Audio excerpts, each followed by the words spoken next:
मुकीम इमाम है और मुक्तदी मुसाफिर है, आया उसकी नमाज इमाम के पीछे किस तरह होगी? तो फुक़हा फरमाते हैं कि मुकीम इमाम है, यानी इमाम उसी जगह का रहने वाला है। अब एक बंदा मुसाफिर आ गया है, जमात खड़ी है, ज़ोहर की है, असर की है या इशा की है। ये 3 नमाज़ें हैं, 4 रकत वाली हैं और बाकी एक 3 वाली है और एक 2 वाली है। लेकिन ज़ोहर की और असर की इशा की नमाज में इमाम चूँकि मुकीम है, उसी जगह का रहने वाला है। अब एक मुक्तदी है, वो मुसाफिर बन के आ गया है। अब वो आया इमाम के पीछे नियत क्या करेगा, उसकी इक़्तिदा में, उसकी माहियत में कैसे नमाज को अदा करेगा? तो फुक़हा फरमाते हैं कि जब मुकीम इमाम हो और मुक्तदी मुसाफिर हो, तो जब इमाम के पीछे वो नमाज़ पढ़ रहा है तो वो 4 रकत नमाज की नीयत को अदा करेगा। वो ये नहीं कहेगा कि मैं तो यहाँ पे मुसाफिर बन के आया हूँ, मैंने तो सफ़र मेरा बन चुका है, शरी मुसाफिर हूँ, तो मैंने तो 2 रकत कसर पढ़नी है। तो ये इमाम 4 रकत पढ़ा रहा है, तो आया इमाम के पीछे वो 4 रकत की नीयत करेगा। यानी ज़ोहर की पढ़ रहा है तो फिर भी 4 की नीयत करेगा, असर की पढ़ रहा है फिर भी 4 की, इशा की पढ़ रहा है फिर भी वो 4 की नीयत करेगा। 4 रिकात इमाम के पीछे पढ़ना उसके लिए फ़र्ज़ है, यानी वो 2 की नीयत नहीं करेगा। और दूसरा मसला ये है कि अब वो 2 के बाद सलाम भी नहीं फेरेगा। वो ये नहीं कहेगा कि मैं कसर कर रहा हूँ, अगर 4 की नीयत की है लेकिन 2 पढ़ के कहते पे सलाम फेर दिए तो मेरी 2 रकत कसर है। फुक़हा फरमाते हैं कि जब आपने इमाम मुकीम के पीछे यानी नीयत मुकम्मल की है तो नमाज को भी आपने मुकम्मल अदा करना है। ये पहली बात है।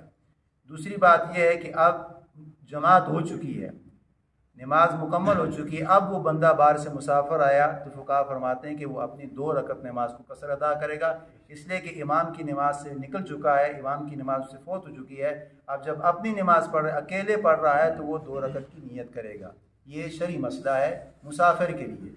अब दूसरा मसला इसके साथ जो अटैच है वो ये है कि अब आया जो इमाम है वो मुसाफिर है। पहले ये था कि इमाम मुकीम था, अब इमाम मुसाफिर है और जो मुक्तदी हजरात हैं वो इकामत वाले हैं, यानी इमाम मुसाफिर इमाम बन गया है और जो पीछे हजरात हैं उनमें से अक्सर लोग जो उनसे हैं वो मुकीम हैं और चंद उसमें से मुसाफिर आ चुके हैं। अब इमाम किस तरह नमाज पढ़ेगा और मुक्तदी हजरात उसके पीछे किस तरह पढ़ेंगे? तो फुक़हा फरमाते हैं पहले तो ये है कि आप मुकीम जो मुसाफिर जो इमाम है आप उसको मकाम ना दें, लेकिन शरई उज़्र है कि उस वक़्त था नहीं तो लोगों ने उसको आगे कर लिया, उस वक़्त उसके साथ है ही मुसाफिर थे, यानी उस वक़्त उसके साथ मुसाफिर इमाम भी था और मुसाफिर उसके मुक्तदी थे। लेकिन मुसाफिर मुक्तदी और मुसाफिर इमाम है, लेकिन बाद में लोग मोहल्ले वाले आ गए, अब वो मुकीम है और जो पीछे पहले से मुसाफिर इमाम बन चुका था, मुसाफिर मुक्तदी बन चुके थे। तो फुक़हा फरमाते हैं कि उसको बता देना चाहिए, अगर उसके साथ 2 मुकीम हो पहले बता दें कि मैं 2 रकत नमाज पढ़ूंगा, 2 के बाद मैंने सलाम फेरना है, आप अपनी बाकी मानदा रकतों को पूरा करेंगे।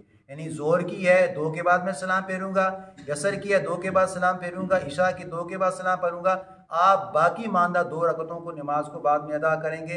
तो फुक़हा फरमाते हैं कि इमाम 2 रकतों के बाद सलाम फेर देगा और जो मुक्तदी उसके मुकीम में रहने वाले हैं वो 2 पे सलाम नहीं फेरेंगे, बल्कि जो मुकीम मुक्तदी हैं वो 4 रकत पढ़ेंगे और जो मुसाफिर मुक्तदी थे उसको फुक़हा फरमाते हैं कि वो 2 रकत नमाज को अदा करेगा।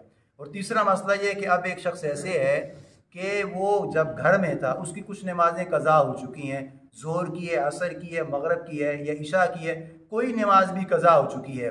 अब ये बंदा मुसाफिर बन गई, आज उसकी इशा की नमाज रह चुकी है या ज़ोहर की नमाज रह चुकी है या असर की नमाज रह चुकी है, ये नमाज रह चुकी, कल उसने सफ़र का इरादा कर लिया, अब वो सफ़र पे चला गया, लेकिन जब सफ़र पे गया उसको ख्याल आया कि कल मैंने इशा की नमाज भी कज़ा हो चुकी थी, नहीं पढ़ सका, असर की नमाज भी कज़ा होकर नहीं पढ़ सका और इशा की नमाज भी कज़ा होकर नहीं पढ़ सका।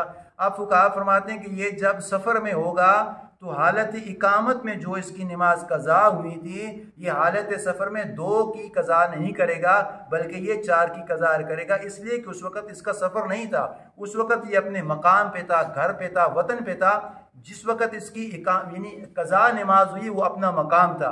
अब ये जो अदा नमाज अदा कर रहा है वो अदा कज़ा में जो होगी वो 2 रकत नहीं होगी बल्कि वो 4 रकत वहाँ पे कज़ा को अदा करेगा। अगरचे वहाँ पे सफ़र पे है लेकिन सफ़र पे इसकी नमाज कज़ा नहीं बल्कि इसकी हज़र में कज़ा हुई है, तो हज़र की कज़ा सफ़र पे नहीं होगी। हज़र की कज़ा सफ़र पे भी जब आप अदा करेंगे तो वो नमाज आपने 4 को अदा करनी है। ये पहला मसला। और दूसरा इसके साथ जो मुआनवन मसला है, अब एक बंदा है सफ़र में है, सफ़र में उसकी नमाज कज़ा होगी, ज़ोहर की है, असर की है, इशा की है। अब ये 2 रकतें उसकी यानी कज़ा हुई हैं सफ़र में। अब वो बंदा अपने वतन पे पहुंच गया या अपने घर में, अपने शहर में पहुंच गया। अब सफ़र वाली नमाज को फुकाहा फरमाते हैं कि वो जो 2 रकत आपकी कज़ा सफ़र में हुई थी, वो अपने मकाम पे भी आके आपको 4 नहीं अदा करनी बल्कि आपने 2 अदा करनी, इसलिए कि वो सफ़र में कज़ा हुई हैं। तो सफ़र की कज़ा हज़र में आप अदा करेंगे तो वो 4 नहीं होंगी बल्कि 2 होंगी, और हज़र की कज़ा जो 4 वाली हैं वो सफ़र में आप अदा करेंगे तो वो 2 होंगी। अल्लाह से दुआ है कि अल्लाह ताला ने कामिल इत्तिबा नसीब।